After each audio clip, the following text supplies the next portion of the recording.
삼성전자가 30만 원을 다시 내줬습니다. 근데 저는 이걸 끝이라고 보진 않습니다. 단기적으로는 더 흔들릴 수 있지만 큰 차트 흐름은 아직 위쪽이라고 봅니다. 지금까지 삼성전자는 이런 흔들림을 여러 번 거쳤고 결국 그때마다 더 높은 자리로 올라왔습니다. 안녕하세요, 반갑습니다. 오늘 삼성전자 보신 분들 마음이 많이 흔들리셨을 겁니다. 30만 원이라는 자리가 다시 깨졌잖아요. 이게 그냥 숫자처럼 보여도 주주분들한테는 심리적으로 굉장히 큰 자리입니다. 30만 원 위에 있으면 그래도 버티는 것 같고요. 그 아래로 내려가면 갑자기 시장이 완전히 달라진 것처럼 느껴집니다. 오늘 딱 그 지점에서 많은 분들이 불안해졌을 겁니다. 근데 오늘은 단순히 삼성전자 빠졌다로만 보면 안 됩니다. 주가는 30만 원을 내줬지만 회사의 큰 방향이 갑자기 꺾인 건 아닙니다. AI 반도체 흐름은 여전히 살아있고요. 메모리 가격과 데이터 센터 수요도 계속 봐야 하는 구간입니다. 삼성전자 내부에서도 AI 도입과 AI 인프라 쪽 흐름이 계속 나오고 있습니다. 그러니까 회사 방향은 AI 쪽으로 더 깊게 가고 있는데 단기 주가는 수급과 미국장에 눌린 겁니다. 이 차이를 구분해야 합니다. 오늘 삼성전자가 밀린 건 회사가 갑자기 나빠져서라기보다 시장이 지금 이 가격을 누가 받아줄 수 있는지 다시 확인한 흐름에 가깝습니다. 미국 CPI가 나왔고요. 미국 기술주와 반도체가 흔들렸고요. 환율과 외국인 수급도 두담이 됐습니다. 이런 변수들이 한꺼번에 겹치니까 30만 원이라는 심리선이 깨진 겁니다. 그러니까 오늘 하락은 회사의 미래가 사라진 하락이라기보다 시장이 다시 한번 이 구간에서 진짜 돈이 버티느냐를 물어본 장이라고 보는 게 맞습니다. 저는 여기서 차트 흐름을 꼭 같이 봐야 한다고 생각합니다. 지금 삼성전자가 하루 빠지고 하루 반등하고 다시 밀리니까 굉장히 불안해 보입니다. 근데 차트를 조금 길게 놓고 보면 다르게 보입니다. 삼성전자가 크게 올라갈 때마다 항상 한 번에 쭉 올라간 적은 거의 없습니다. 중간중간 강하게 흔들렸고요. 정고점 근처에서는 차익 실현도 나왔고요. 중요한 심리선이 깨지면서 개인 투자자들 멘탈을 흔든 적도 많았습니다. 그런데 큰 흐름으로 보면 결국 다시 위로 방향을 잡았습니다. 이번에도 저는 비슷하게 봅니다. 물론 내일 당장, 다음 장 당장 바로 치고 올라간다는 뜻은 아닙니다. 오히려 단기적으로는 더 흔들릴 수 있습니다. 29만 원대에서 한 번 더 매물을 소화할 수도 있고요. 30만 원을 회복하려다가 다시 밀릴 수도 있습니다. 외국인이 계속 팔면 장 초반에는 또 불안한 흐름이 나올 수도 있습니다. 근데 중요한 건 이런 흔들림이 나왔다고 해서 삼성전자의 큰 방향이 바로 꺾였다고 보기는 어렵다는 겁니다. 차트는 원래 크게 가기 전에 사람을 흔듭니다. 특히 이미 많이 오른 종목일수록 중간중간 손바뀜이 필요합니다. 너무 급하게 올라가기만 하면 오히려 더 위험합니다. 중간에 털 사람 털고 받을 사람 받고 다시 방향을 잡는 과정이 있어야 더 멀리 갑니다. 지금 삼성전자도 그런 구간에 가깝다고 봅니다. 고점에서 무너지는 차트냐 아니면 올라가는 과정에서 매물을 소화하는 차트냐, 저는 아직은 후자 쪽 가능성이 더 높다고 봅니다. 그 이유는 큰 산업 흐름이 아직 살아있기 때문입니다. AI 반도체, HBM, 데이터 센터, 메모리 가격, 전력 인프라까지 연결되는 흐름은 단기 음봉 하나로 끝나는 구조가 아닙니다. 삼성전자는 이제 예전처럼 단순한 메모리 대형주로만 보면 안 됩니다. AI 인프라 중심에서 다시 평가받는 구간에 들어와 있습니다. 그래서 단기 하락은 있을 수 있지만 결국 큰 흐름은 위쪽으로 열려 있다고 봅니다. 이걸 하루하루 캔들만 보고 놓치면 안 됩니다. 증권가 시선도 이 큰 흐름을 보여줍니다. 삼성전자 목표가를 올리는 흐름도 계속 나오고 있고요. 같은 AI 반도체 대장주로 묶이는 SK 하이닉스 쪽에서는 목표가 94만 원이라는 숫자까지 나왔습니다. 이걸 보면서 그럼 당장 무조건 오른다, 이렇게 보면 안 됩니다. 하지만 적어도 큰돈이 보는 방향은 하루짜리 음봉 하나와 다르다는 건 알 수 있습니다. 시장은 단기적으로 흔들리지만 반도체 사이클에 보는 눈높이는 계속 올라가고 있습니다. 여기서 중요한 건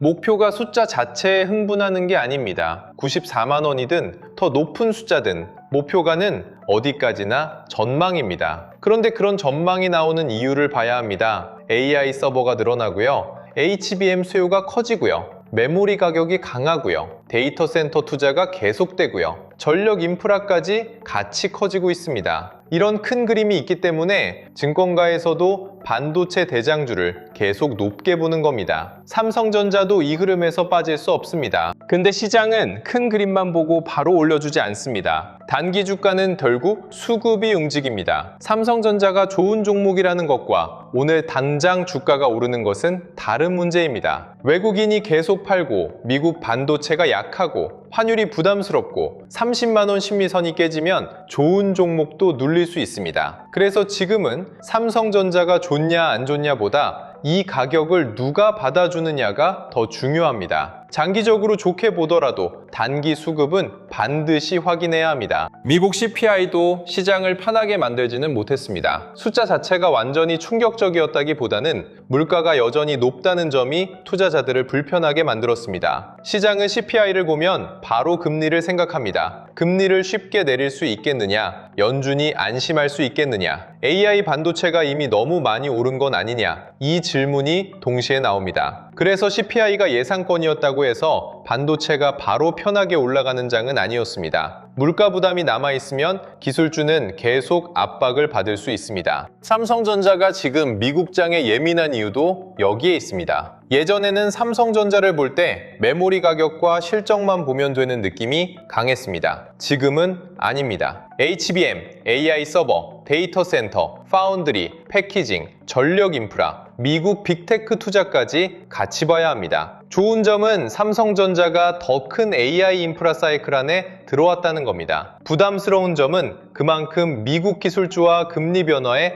더 민감해졌다는 겁니다. 엔비디아가 흔들리면 삼성전자도 흔들리고 마이크론이 밀리면 SK하이닉스와 같이 눈치를 봅니다. 그래서 장이 다시 열리기 전에 미국 반도체를 꼭 봐야 합니다. 나스닥이 빠졌다는 것만 보면 조금 부족합니다. 나스닥 안에서도 반도체가 버티는지, 특히 엔비디아와 마이크론이 어떻게 움직였는지가 중요합니다. 엔비디아는 AI 반도체 심리의 중심이고요. 마이크론은 메모리 업황을 직접적으로 보여주는 종목입니다. 삼성전자와 SK하이닉스는 결국 메모리 가격, HBM 기대, AI 서버 수요를 같이 타는 구조잖아요. 엔비디아가 흔들려도 마이크론이 버티면 메모리 기대는 아직 살아있다고 볼 수 있습니다. 반대로 둘 다 같이 밀리면 한국 메모리주도 부담을 받을 수밖에 없습니다. 환율도 같이 봐야 합니다. 외국인이 한국 주식을 팔 때는 주가만 보는 게 아닙니다. 환율도 같이 봅니다. 원화가 약해지면 외국인 입장에서는 한국 주식을 들고 있는 부담이 커집니다. 삼성전자가 나빠서 파는 게 아니라 환율 때문에 포지션을 줄이는 경우도 생깁니다. 그래서 외국인 매도를 너무 단순하게 보면 안 됩니다. 진짜 삼성전자를 버리는 매도인지 아니면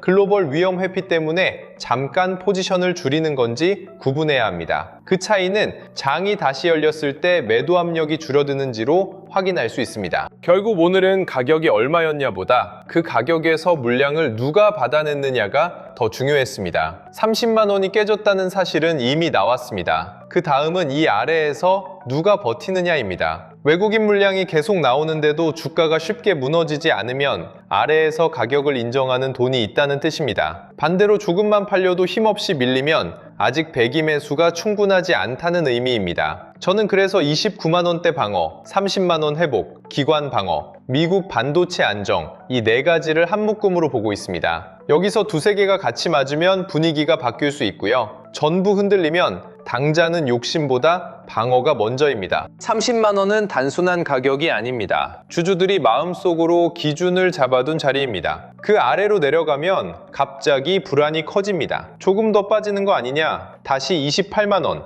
27만 원까지 가는 거 아니냐? 이런 생각이 나오기 시작합니다. 반대로 다시 30만 원 위로 올라오면 마음이 조금 편해집니다. 아직 시장이 버린 건 아니구나. 아래에서는 받는 돈이 있구나. 이렇게 해석할 수 있습니다. 그래서 중요한 건 30만 원을 잠깐 찍는 게 아니라 회복한 뒤 버티는 겁니다. 장중에 30만 원을 잠깐 터치하는 건 큰 의미가 없습니다. 거래량이 붙으면서 위에서 버티고 외국인 매도 압력이 약해지고 기관이 다시 받아줘야 합니다. 그게 나와야 시장은 30만 원 아래를 과매도 구간으로 해석할 수 있습니다. 반대로 30만 원을 회복하지 못하고 29만 원대에서 계속 눌리면 시장은 한 번 더 조심스럽게 움직일 가능성이 큽니다. 이런 장에서 급하게 결론 내리면 손이 먼저 나갑니다. 손이 먼저 나가면 나중에 후회할 확률이 커집니다. 여기서 차트 이야기를 조금 더 해야 합니다. 지금 차트를 짧게 보면 무섭습니다. 30만 원이 깨졌고요. 단기 캔들도 흔들리고요. 투자 심리도 약해졌습니다. 그런데 조금 길게 보면 다릅니다. 삼성전자는 큰 상승을 만들 때마다 중간중간 이런 조정을 겪었습니다. 단기적으로는 크게 밀리고 사람들은 끝났다고 말하고 외국인 매도 이야기가 나오고 환율과 미국장 때문에 흔들렸습니다. 그런데 지나고 보면 그 구간은 큰 상승을 만해서 매물을 소화하던 자리였던 경우가 많았습니다. 이번에도 저는 그 가능성을 보고 있습니다. 물론 지금 자리에서 바로 확신을 가지고 몰빵하자는 뜻은 아닙니다. 단기적으로는 더 빠질 수 있습니다. 29만 원대에서 다시 흔들릴 수도 있고요. 30만 원 회복에 시간이 걸릴 수도 있습니다. 그런데 큰 그림이 꺾였다고 보려면 단순히 가격이 빠진 것만으로는 부족합니다. AI 반도체 수요가 꺾여야 하고요. 메모리 가격 흐름이 무너져야 하고요. 데이터 센터 투자 기대가 식어야 하고요. 수급이 완전히 이탈해야 합니다. 아직은 거기까지 갔다고 보기는 어렵습니다. 그래서 저는 삼성전자를 단기 하락 가능성은 인정하면서도 큰 방향은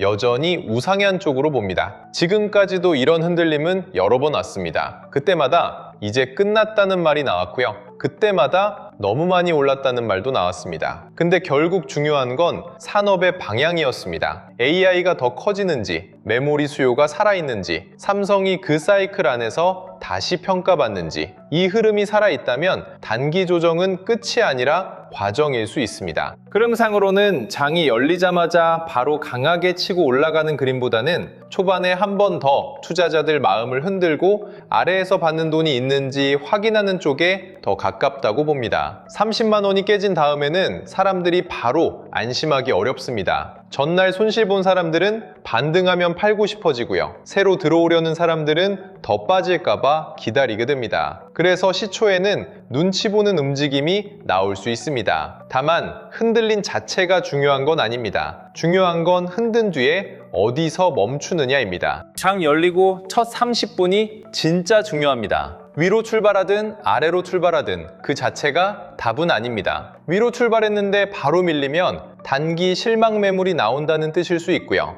아래로 출발했는데 29만 원대에서 빠르게 받으면 대기 매수가 살아있다는 뜻일 수 있습니다. 그러니까 시초가 숫자보다 첫 30분 안에 낙폭을 줄이는지, 거래가 붙는지, 수급이 안정되는지를 봐야 합니다. 특히 29만 원대에서 받아주는 힘이 나오고 다시 30만 원을 회복하려는 시도가 붙으면 분위기는 생각보다 빨리 바뀔 수 있습니다. 반대로 초반에 받는 힘이 약하면 하루 종일 부담이 이어질 수 있습니다. 시간대별로 보면 이렇게 잡으면 됩니다. 장전에는 미국 반도체와 환율을 먼저 보시면 됩니다. 엔비디아와 마이크론이 버텼는지, 필라델피아 반도체 지수가 추가로 밀렸는지, 달러와 원화가 다시 불안해졌는지 이걸 먼저 확인해야 합니다. 시초에는 갭이 중요한 게 아닙니다. 위로 시작하든 아래로 시작하든 첫 10분 동안 바로 밀리는지 아니면 받는지가 중요합니다. 첫 30분에는 29만 원대 방어와 30만 원 회복 시도가 핵심이고요. 오전장에는 외국인과 기관의 힘겨루기, 오후장에는 종가 위치를 봐야 합니다. 제가 보기에는 초반에 한 번 더 흔들고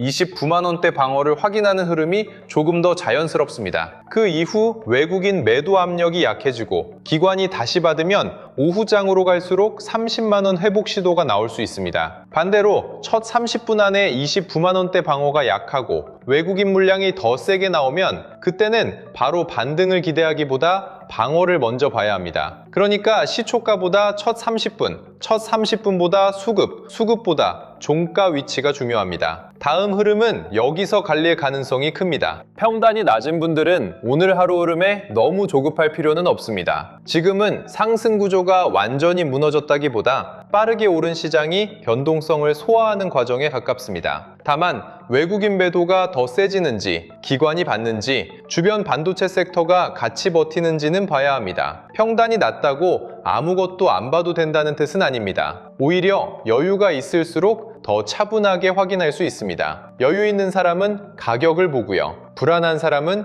감정부터 봅니다. 지금 내가 어느 쪽인지 먼저 확인해 보셔야 합니다. 평단이 높은 분들은 오늘 같은 장에서 마음이 더 힘드실 겁니다. 조금만 빠져도 불안하고요. 조금만 올라와도 본전 근처에서라도 나가야 하나 고민됩니다. 이럴 때 제일 위험한 게 무리한 물타기입니다. 30만 원 아래로 내려왔다고 바로 더 사고, 조금 반등하면 또 안심하고, 다시 밀리면 손절 고민하고요. 이렇게 되면 시장을 보는 게 아니라 내 감정에 끌려다니게 됩니다. 고점에서 들어오신 분들은 가격보다 비중을 먼저 보셔야 합니다. 내가 이 변동성을 버틸 수 있는 크기로 들고 있는지, 하루 흔들림에 일이 손에 안 잡힐 정도인지, 그 정도라면 종목 문제가 아니라 비중 문제가 될 수 있습니다. 새로 들어오려는 분들도 급하게 움직일 필요 없습니다. 삼성전자가 잠깐 반등한다고 바로 따라붙을 필요도 없고요. 조금 빠졌다고 무조건 기회라고 들어갈 필요도 없습니다. 지금은 한 번에 맞히는 장이 아닙니다. 확인하면서 나누어서 보는 장입니다. 29만 원대 방어, 30만 원 회복, 외국인 매도 둔화, 기관 방어, 미국 반도체 안정, 이 중에서 몇 개가 같이 맞아야 합니다. 한 가지 신호만 보고 들어가면 또 흔들릴 수 있습니다. 지금 장은 용기만으로 되는 장이 아닙니다. 차분함이 필요한 장입니다. 삼성전자만 보시면 안 됩니다. 진짜 돈이 다시 들어온다면 삼성전자만 움직이지 않습니다. SK하이닉스도 같이 봐야 하고요. 반도체 장비도 봐야 하고요. 소부장, 후공정, 패키징, 테스트 쪽도 같이 봐야 합니다. AI 데이터 센터 흐름이 살아있으면 전력 인프라도 다시 움직일 수 있습니다. 강한 장은 대장주 하나만 오르지 않습니다. 대장주에서 시작된 돈이 주변으로 번집니다. 삼성전자만 살짝 오르고 주변이 다 죽어 있다면 아직은 단기 반등일 수 있습니다. 삼성전자가 버티면서 주변 섹터까지 같이 고개를 들면 그때는 시장이 다시 위험자산 쪽으로 돌아오는 신호로 볼 수 있습니다. 반도체 생태계 전체도 같이 봐야 합니다. 삼성전자와 SK하이닉스가 중심을 잡으면 장비, 소재, 부품, 후공정, 패키징, 테스트 쪽이 따라붙을 수 있습니다. 그리고 AI 데이터 센터 이야기가 커질수록 전력 인프라까지 연결됩니다. 반도체 공장이 늘어나면 장비가 필요하고요. 소재와 부품이 필요하고요. 전력 설비도 필요합니다. 삼성전자 하나의 문제가 아니라 반도체 생태계 전체의 돈 흐름으로 이어질 수 있는 겁니다. 돈은 대장주에서 시작하지만 시간이 지나면 주변으로 퍼집니다. 이 확산이 나오는지 봐야 합니다. 정책 기대도 아직 살아있습니다. 한국 시장이 여기까지 올라온 건 반도체 실적 기대만으로 설명하기 어렵습니다. 자본시장 활성화 기대, 주주 환원 기대, 반도체 정책, AI 인프라 투자 기대가 같이 붙어 있습니다. 미국장이 흔들려도 국내 정책 기대와 수급이 살아있으면 시장은 버틸 수 있습니다. 하지만 미국장도 흔들리고 환율도 불안하고 외국인도 계속 팔면 정책 기대만으로는 부족합니다. 결국 돈이 들어와야 합니다. 외국인이 돌아오는지, 기관이 계속 받는지, 거래 대금이 유지되는지, 주도 섹터가 바뀌는지, 이게 확인할 핵심입니다. 정책은 방향을 만들어주지만 주가는 결국 수급이 밀어올립니다. 오늘 삼성전자는 너무 복잡하게 볼 필요 없습니다. 단기적으로는 분명 더 흔들릴 수 있습니다. 하지만 큰 차트 흐름은 아직 위쪽으로 열려 있다고 봅니다. 중요한 건 단기 하락이 나오느냐가 아닙니다. 그 하락에서 거래량이 어떻게 나오는지, 외국인 매도 압력이 줄어드는지, 기관이 아래에서 받는지, 그리고 주변 반도체 섹터까지 같이 살아나는지, 이 조건들이 살아있으면 단기 흔들림은 오히려 다음 상승을 위한 매물 소화 과정일 수 있습니다. 제가 오늘 이렇게 말씀드리는 이유가 있습니다. 이런 장에서는 뉴스 하나만 보고 따라가면 너무 늦습니다. 삼성 목표가가 올라갔다더라, SK하이닉스는 94만 원 목표가까지 나왔다더라, AI 반도체가 좋다더라, 이 말만 듣고 들어가면 또 한 박자 늦을 수 있습니다. 반대로 30만 원이 깨졌다더라, 미국 반도체가 빠졌다더라, 외국인이 판다더라, 이 말만 듣고 던지면 또 저점에서 팔 수 있습니다. 중요한 건 뉴스 한 줄이 아니라 조합입니다. 차트 흐름, 미국 반도체, 환율, 외국인 수급, 기관 방어, 30만 원 회복 여부, 이게 같이 어떻게 움직이느냐가 중요합니다. 솔직히 삼성전자 하나만 봐도 확인해야 할 게 너무 많습니다. 외국인 수급도 봐야 하고요. 기관이 받는지도 봐야 하고요. 환율도 봐야 하고요. 미국 반도체도 봐야 하고요. 금리도 봐야 하고요. 정책 이슈도 봐야 하고요. 삼성전자 다음으로 돈이 어디로 번지는지도 봐야 합니다. 근데 이걸 매일 혼자 다 확인하는 게 쉽지 않습니다. 저번에 댓글에서도 어떤 분이 이런 말씀을 해주셨어요. 우리같이 일도 하고 현생도 살아야 하는 사람들은 이걸 어떻게 다 확인하냐? 말이 쉽지 너무 현실성 없는 거 아니냐? 이 댓글을 보고 저도 생각이 많았습니다. 맞는 말씀이거든요. 저는 매일 시장 보고, 뉴스 보고, 수급 보고, 자료 정리하는 게 일이니까 가능한 건데 대부분의 분들은 그렇지 않잖아요. 직장도 가야 하고요. 장사하시는 분들은 가게도 봐야 하고요. 집안일도 해야 하고요. 가족도 챙겨야 하고요. 그냥 우리 다 현생이 있습니다. 하루 종일 주식창만 보고 있을 수가 없어요. 근데 시장은 그걸 기다려주지 않습니다. 뉴스 하나 뜨면 주가는 먼저 움직이고요. 우리가 뒤늦게 확인했을 때는 이미 올라가 있거나 이미 빠져 있는 경우가 많습니다. 처음 주식 시작할 때는 사실 좀 단순하게 생각하셨을 겁니다. 남들은 쉽게 돈 버는 것 같고 나도 좋은 종목 하나만 잘 잡으면 될 것 같고요. 근데 막상 해보면 그렇지가 않습니다. 괜히 주변에서 잘 나간다는 주식 얘기 듣고 조금 넣었다가 가격 조금만 내려가도 하루 종일 신경 쓰입니다. 일하고 있어도 주식창 생각나고요. 밥 먹고 있어도 지금 더 빠지는 거 아닌가 불안하고요. 그러다가 가격이 조금 올라오면 또 고민됩니다. 이제라도 팔아야 하나? 손실 조금 줄었을 때 빠져나와야 하나? 근데 이상하게 내가 팔고 나면 그때부터 또 올라가죠. 이게 반복되면 주식이 투자가 아니라 스트레스가 됩니다. 그래서 이번에는 제가 그동안 만들었던 것들을 따로따로 흩어놓지 않고 한 번에 볼 수 있게 묶어드리려고 합니다. 전자책도 있고요. 시장 대응 기준표도 있고요. 외국인 기관 수급 체크표도 있고요. AI 주식 보조지표 템플릿, 지표 사용 설명서, 매매 전 체크리스트도 있습니다. 여기에 주도주 흐름, 관련주 정리, 반도체 소부장, 전력 인프라, 저평가 대형주 후보군까지 한 번에 볼 수 있게 준비했습니다. 이건 단순히 자료 하나 드리는 게 아닙니다. 바쁜 분들이 시장을 볼 때 최소한 뭘 먼저 확인해야 하는지 잡을 수 있게 만든 흐름 정리 패키지라고 보시면 됩니다. 삼성전자만 보는 자료도 아닙니다. 삼성전자를 중심으로 보되 SK하이닉스, 반도체 장비, 소부장, 후공정, 전력 인프라, 저평가 대형주까지 돈이 어디로 번질 수 있는지 같이 볼 수 있게 정리했습니다. 그리고 영상 하단 더보기란에 있는 신청 페이지를 통해서 주도주 알림센터 입장 안내도 함께 받아보실 수 있습니다. 전략노트와 AI 보조지표는 시장을 보는 기준을 잡는 자료고요. 주도주 알림센터는 그 기준을 가지고 실제 시장 흐름을 계속 확인하는 공간이라고 보시면 됩니다. 바로 입장 링크를 공개하는 방식은 아니고요. 신청 페이지에서 신청해 주시면 확인 후 입장 안내를 받아보실 수 있습니다. 신청 방법은 어렵지 않습니다. 구독과 좋아요 눌러주시고요. 댓글창에 전략노트라고 남겨주세요. 그리고 영상 하단 더보기란에 있는 신청 페이지로 들어가서 신청하시면 됩니다. 시장을 전부 마치자는 게 아닙니다. 적어도 남들 말 듣고 들어갔다가 떨어지면 불안해서 못 버티고 오르면 본전 생각에 팔아버리고 팔고 나면 다시 올라서 후회하는 반복을 줄이자는 겁니다. 주식이 여러분 일상까지 흔드는 스트레스가 되면 안 되잖아요. 오늘 핵심은 이겁니다. 삼성전자는 하루 빠졌다고 끝나는 종목이 아닙니다. 지금까지도 이런 흔들림은 여러 번 나왔고요. 그때마다 단기적으로는 무섭게 보였지만 큰 흐름은 결국 우상향으로 이어졌습니다. 이번에도 단기 조정은 충분히 나올 수 있습니다. 하지만 AI 반도체와 메모리 사이클, 데이터 센터와 전력 인프라까지 이어지는 큰 흐름을 보면 저는 결국 밑쪽으로 다시 방향을 잡을 가능성이 더 높다고 봅니다. 그러니까 지금은 공포에 던지는 장이 아니라 흔들릴 때 누가 받는지 확인하는 장입니다. 이런 장은 하루하루 맞히는 장이 아닙니다. 확률을 높이는 장입니다. 내가 모든 걸 맞힐 수는 없습니다. 하지만 어떤 뉴스가 이미 반영된 건지, 금리와 환율이 어떻게 움직이는지, 미국 반도체가 어떤 신호를 주는지 알면 적어도 감정으로만 사고 파는 건 줄일 수 있습니다. 삼성전자 주주분들, 오늘도 불안하실 수 있습니다. 근데 불안할수록 뉴스 제목보다 돈의 흐름을 보셔야 합니다. 오늘은 여기까지 말씀드릴게요. 다음 장 첫 30분 동안 삼성전자가 29만 원대를 지키는지 30만 원 회복 시도가 나오는지 같이 보겠습니다. 끝까지 봐주셔서 감사합니다.